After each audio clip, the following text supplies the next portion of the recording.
Good afternoon to all. So we have seen one type of braking, that is plugging.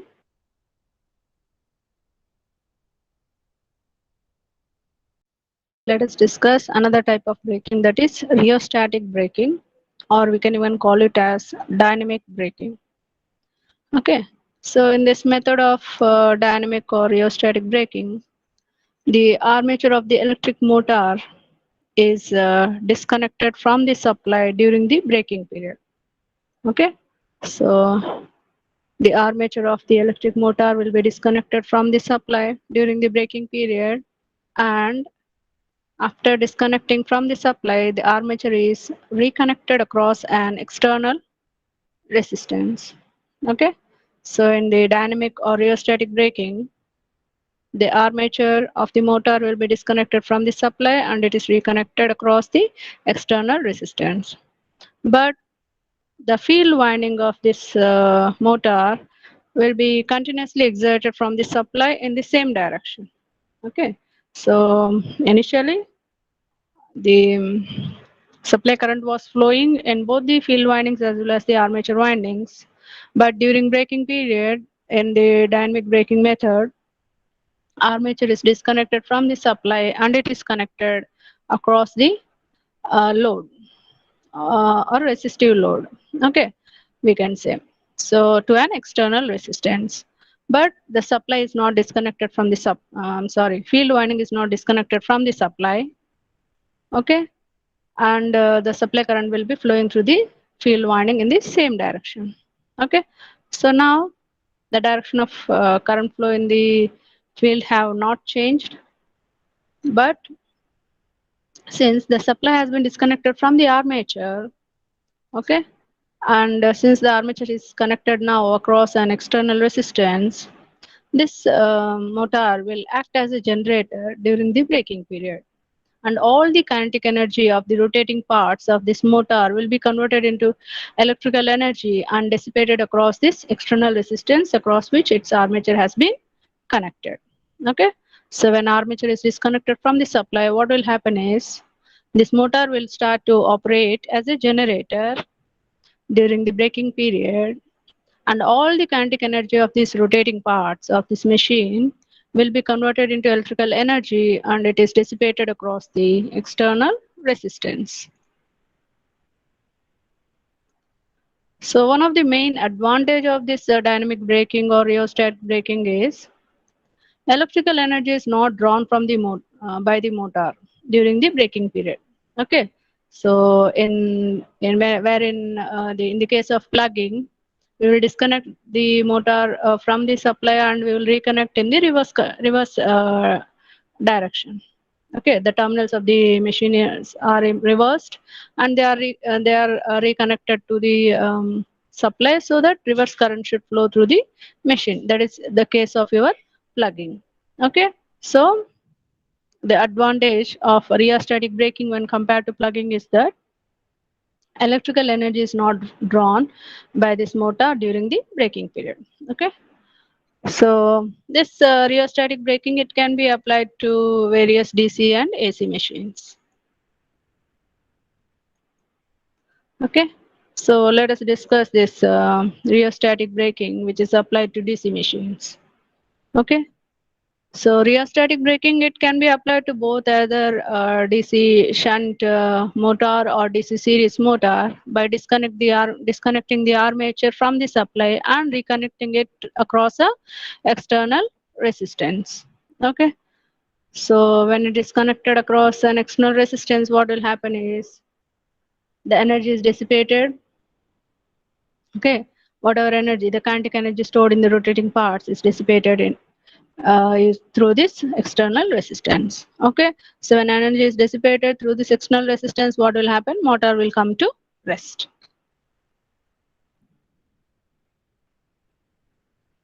Okay, now let us discuss the rheostatic braking of a DC shunt motor.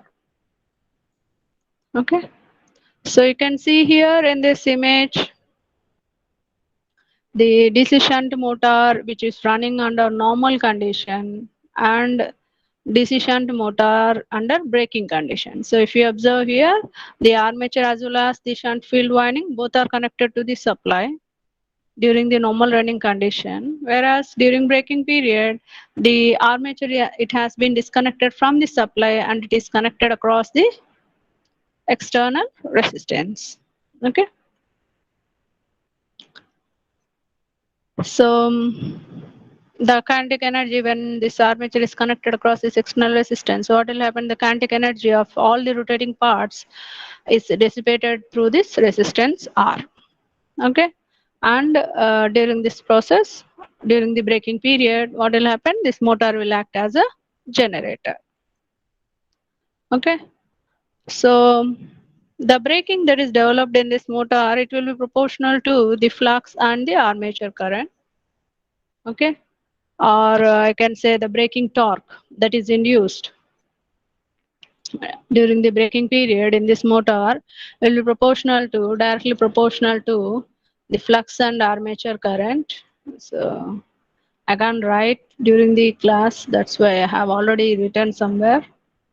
Slide is not varying.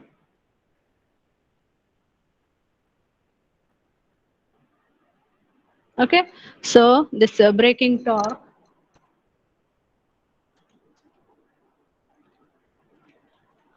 okay, so the braking torque will be directly proportional to the flux means field. Okay, flux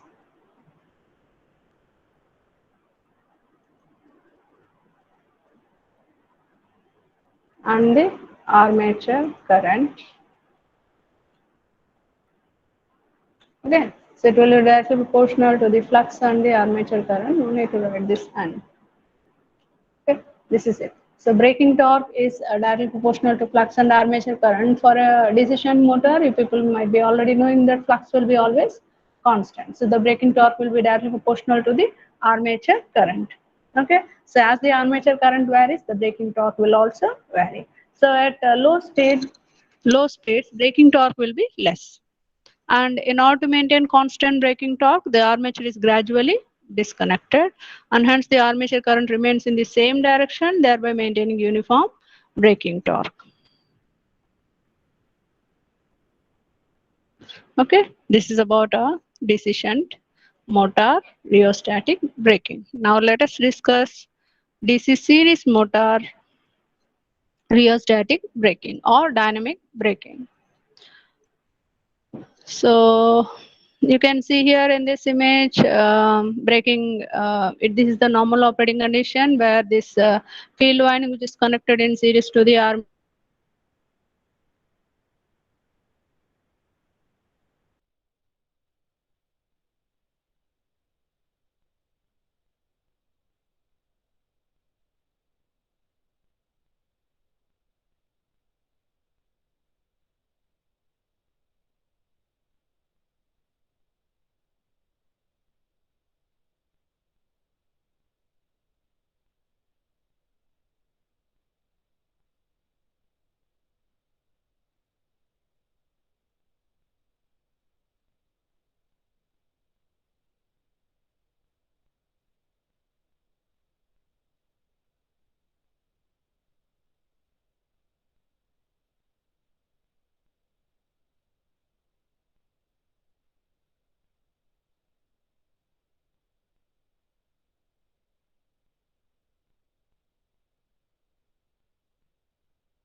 Am I audible?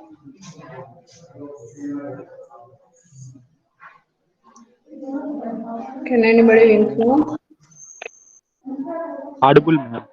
Okay, then. I will continue. Wait for a second. The power has come.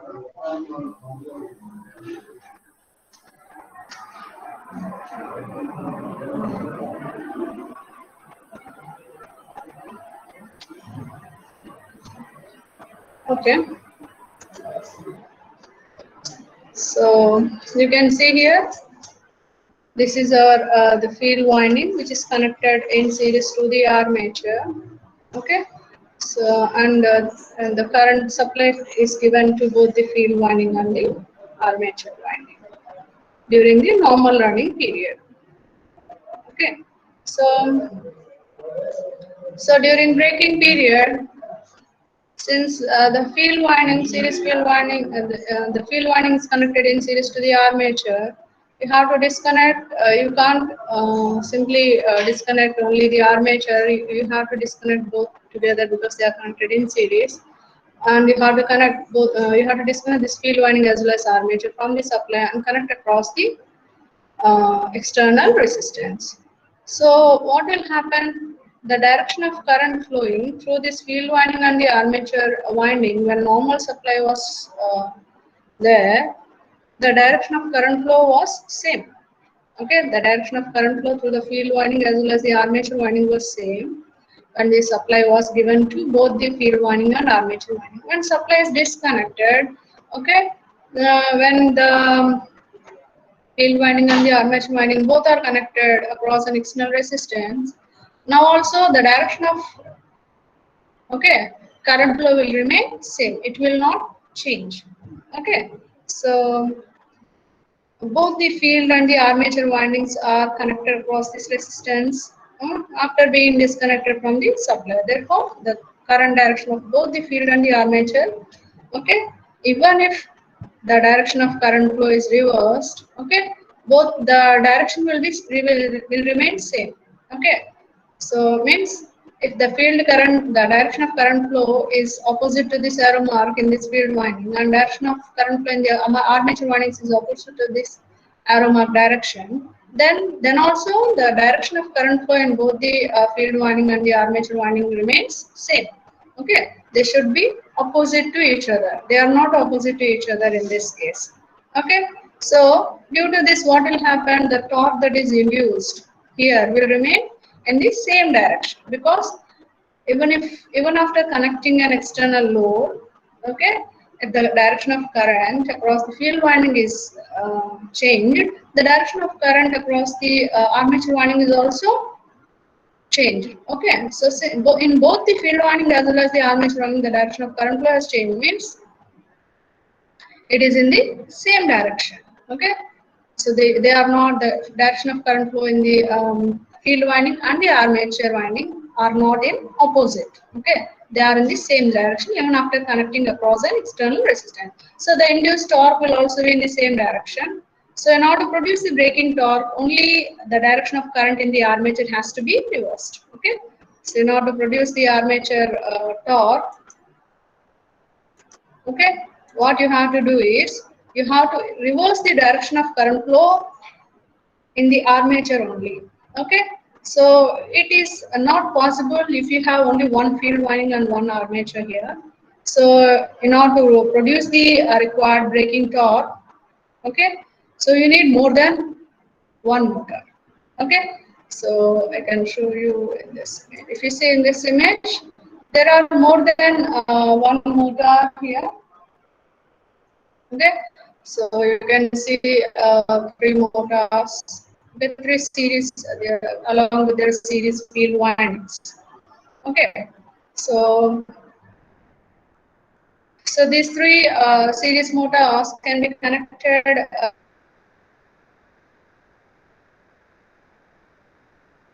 with the help of an equalizer. You can see an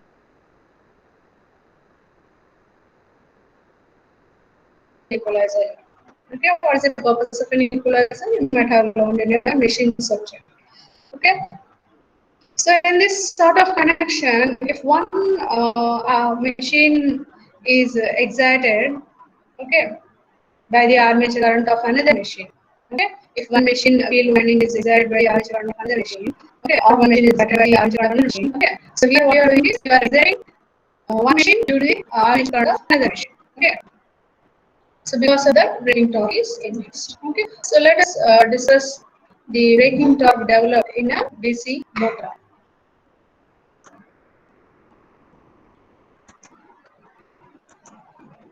So let us assume IA is the current flowing through the armature during braking period. So that is equal to EB by R plus RA, where R is the external resistance, RA is the armature resistance, EB is the back EMF. And we already know the relation between back EMF and the field means N is directly proportional to EB by 5. So N is directly proportional to EB by 5, is directly proportional to EB and inversely proportional to 5. So EB is what? EB is proportional to 5N. So EB is proportional to 5N means EB is equal to, we remove the proportionality, EB is equal to K1 5N. Okay, so you can substitute this EB in this above equation. IA is equal to EB by R plus RA. So you will get the braking, IA is the braking current. IA is equal to what? K1 phi n by R plus RA. Okay, you better write it down. Write down these terms. Write down these terms. Write down the braking current equation. Write down the EB and write down this substitute EB in this IA. As soon as you complete, you just type C. You take a minute. Within that 1 minute, you just complete it.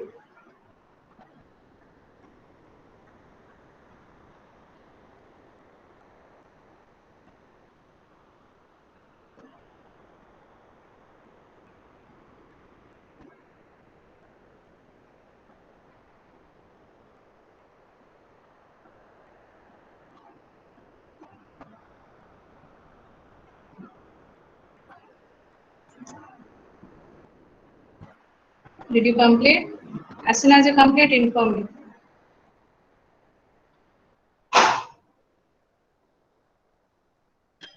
Type C as soon as you complete it.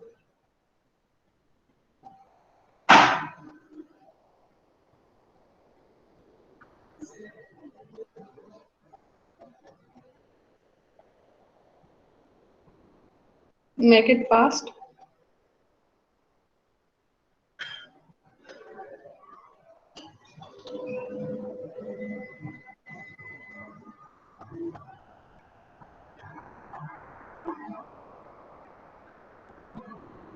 Completed?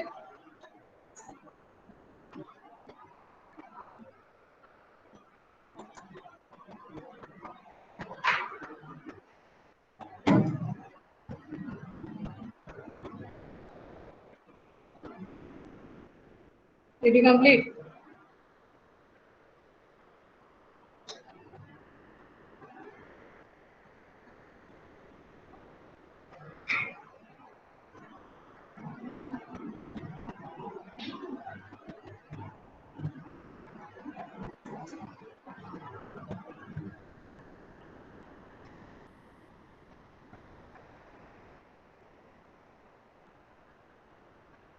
Okay. So this is our braking current. Let us determine the braking torque. So braking torque is proportional to the flux and the armature current. If you remove the proportionality, you can replace it by some constant K2. So TB is proportional to phi IA. TB is equal to K2 phi IA. Okay, K2 is the proportionality constant. Now you know the braking current equation, that is K1 phi n by R plus RA. So TB is equal to what? K2 phi, K1 phi n by R plus RA. Okay, so you can rewrite it as K1 K2 phi square n by R plus RA. Okay, and you can further reduce this expression assuming some constant K3 is equal to K1 K2 by R plus RA. So you will get TB is equal to K3 phi square n. Okay, so this is braking torque equation of a DC motor. And you know, in DC motor, since flux is practically constant, DC shunt motor, flux is constant. Okay, therefore the braking torque for DC shunt motor will be equal to K phi, some constant K phi into Is square into N. Write it down as soon as you complete inform.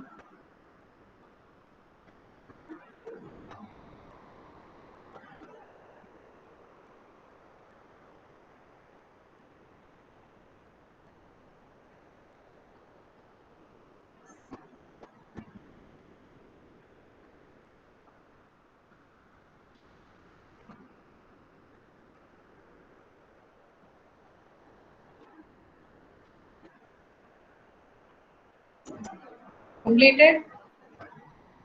I'm going to check your notes while taking attendance.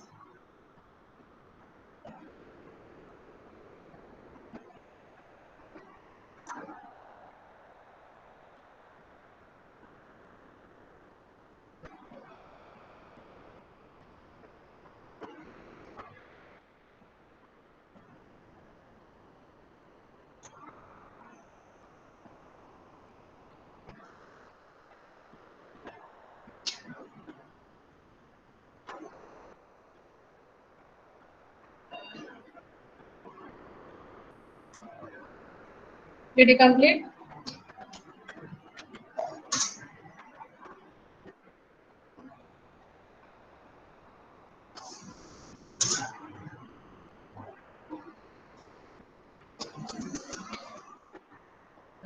If you have not completed, type NC.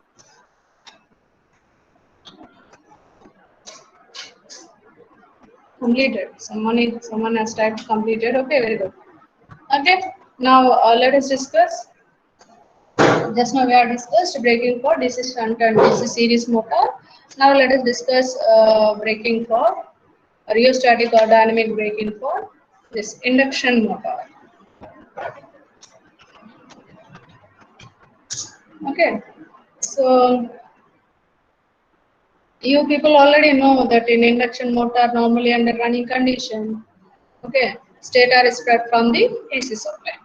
Okay, stator is fed from the AC supply during normal running condition. Okay, so if you apply rheostatic braking or dynamic braking to this induction motor, stator must be, means stator windings must be disconnected from the supply. Therefore, in the rotor, there will be no EMF, no short circuit current, and no retardation torque produced. Okay, so if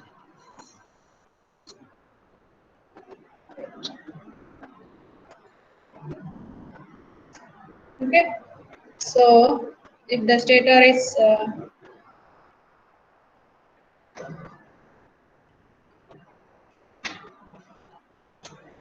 disconnected from the supply, what will happen is in the rotor there no EMF is induced, there no short circuit current will flow in the rotor windings and no retardation torque is produced. So to avoid this difficulty, the stator must be excited by giving DC supply. Okay. So when AC supply is disconnected from this from the stator windings, if you observe in this image, I am showing you stator windings of an induction motor, and you can see the phase supply here. It has and you can see the switches. When the switches are open, we are connecting this stator windings across a DC supply. Okay, you can see DC bus voltage. And if you close this switch, so we will open these switches and we will close these switches in order to maintain the excitation across the windings of the stators of this induction motor.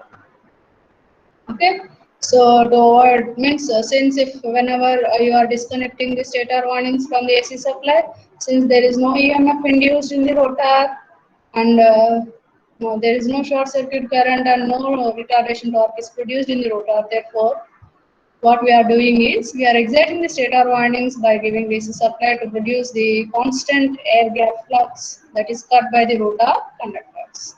Okay, so this will induce current in the short circuited rotors. Okay, so rotor current will be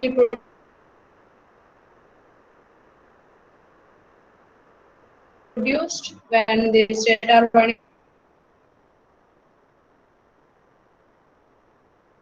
Things are excited by DC supply and required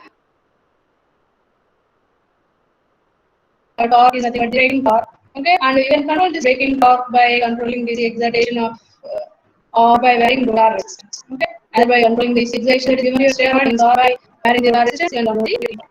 Okay, and you can see where connection given to stator windings here. DC supply or DC supply is given. So these are four types of connections you can see across these two phases. DC supply is given. Keeping by shorting the other these two phases. Okay, so you can give one phase and you can give the supply across these two phases. If it is a delta connected, then no issue. You can give supply to any of across these two terminals. Okay, or you can short circuit these two terminals and you can give DC supply across these two terminals. Okay. So in either way, you can give the DC supply. Again, these are the four ways in which you can give the DC supply to maintain excitation in the stator windings and not to produce the required torque in the rotor. Required torque means braking torque in the rotor in order to stop the induction motor in the predetermined time interval. Okay. So next one is rheostatic braking for the synchronous motor. Okay, so for synchronous motors, we can apply only dynamic braking, that is rheostatic braking. Okay, we can even apply plugging. We have already discussed plugging for synchronous motors, but it is applicable only theoretically. Okay, so plugging is possible for synchronous motors only theoretically, but practically it is not possible. Why it is not possible to apply plugging for synchronous motors? We have discussed already. Okay, so regenerative braking also, actually the next method of braking is nothing but regenerative braking. So for synchronous motors, we cannot even apply regenerative braking. So plugging cannot be applied for synchronous motors, as well as regenerative braking also cannot be applied for synchronous motors. The reason behind the possibility of not applying the regenerative braking is means the reason behind why we are unable to apply this regenerative braking to the synchronous motors is when regenerative braking is applied, they require very high speeds, okay, than the synchronous speeds. The motor has to run at a higher speed than the synchronous speed, okay. So which is not possible. Okay, that's why regenerative braking cannot be applied for synchronous motors. So during braking, synchronous motor is switched onto three-phase balanced resistive load after disconnecting it from the main supply, keeping the excitation constant.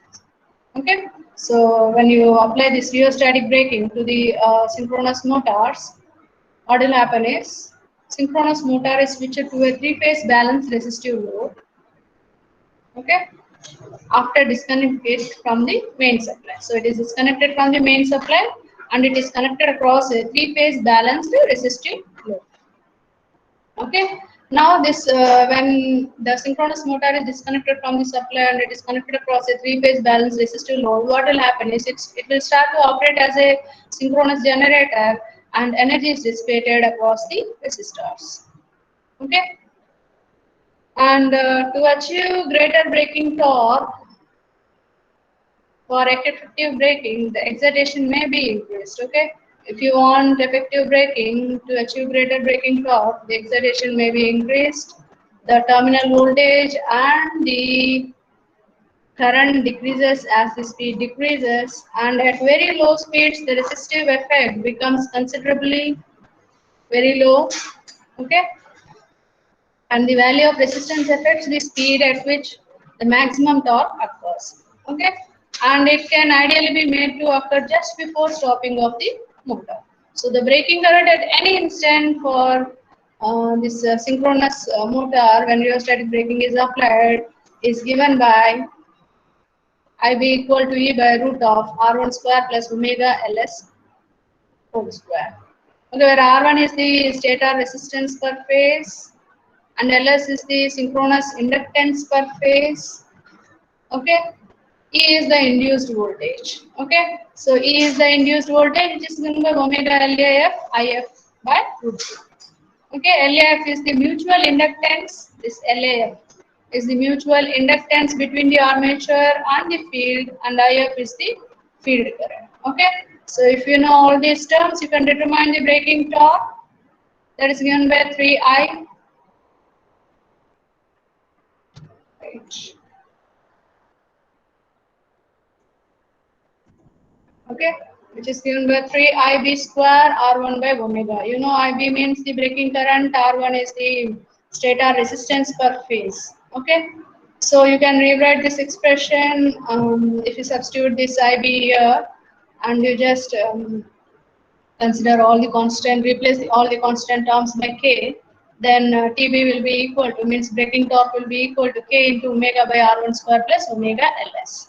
Okay, R1 is the stator resistance per phase and Ls is the synchronous inductance per phase. Okay, so the speed at which this braking torque is maximum can be obtained with omega m is equal to R1 by Ls. Okay, when omega equal to omega m, okay, the braking torque will be maximum. Okay, so by proper choice of R1, the maximum braking torque can be made to occur just before stopping.